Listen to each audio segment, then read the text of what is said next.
Dag dames en heren en welkom in de gemeente Vaals. Ja, en als je aan Vaals denkt, denk je al snel aan het Drielandenpunt. Maar Vaals heeft natuurlijk veel meer te bieden dan dat. Wat denkt u van al die mooie dorpjes die om Vaals heen gedrapeerd liggen? Zoals bijvoorbeeld Holzet.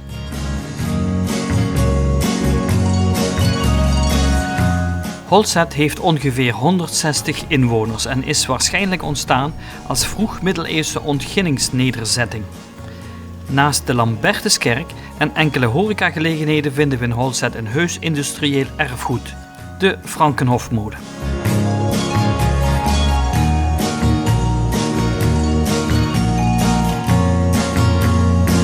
Ik sprak in Holzet met enkele mensen die mij veel meer over dit mooie dorp kunnen vertellen.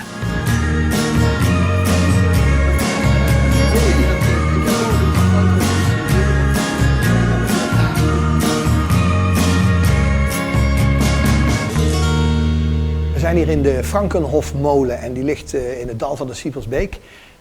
Eigenlijk op loopafstand van Holzet. En het Limburgs Landschap heeft deze molen in 2007 als een bouwval gekocht. En in de loop van de jaren gerestaureerd tot een parel, al zeg ik het zelf. En het leuke is natuurlijk dat je vanuit een kleine wandeling vanuit Holzet prachtig cultuurmonument hebt liggen. Genieten van het Zuid-Limburgse landschap met hoogstamboomgaarden. En dan later in Holzet lekker een pint kunt pakken.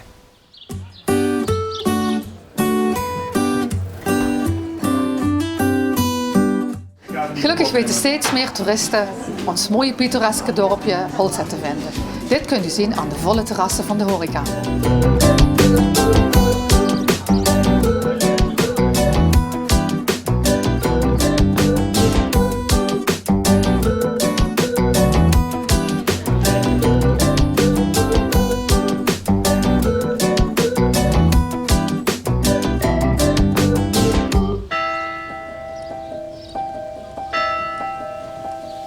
We zijn erg blij met onze Sint-Lambertuskerk in Holzet. Een heel oud kerkje. De oudste gedeelten stammen hoogstwaarschijnlijk uit de 12e eeuw al. Voorheen heeft er waarschijnlijk al een ander kerkje gestaan. Dus Holzet is een plek waar al heel lang gebeden wordt, waar God vereerd wordt. Een plek waar ook al heel lang de heilige Genoveva wordt vereerd. En die tot nu toe heel veel pelgrims aantrekt, ook toeristen die gewoon in onze kerk eventjes tot rust kunnen komen.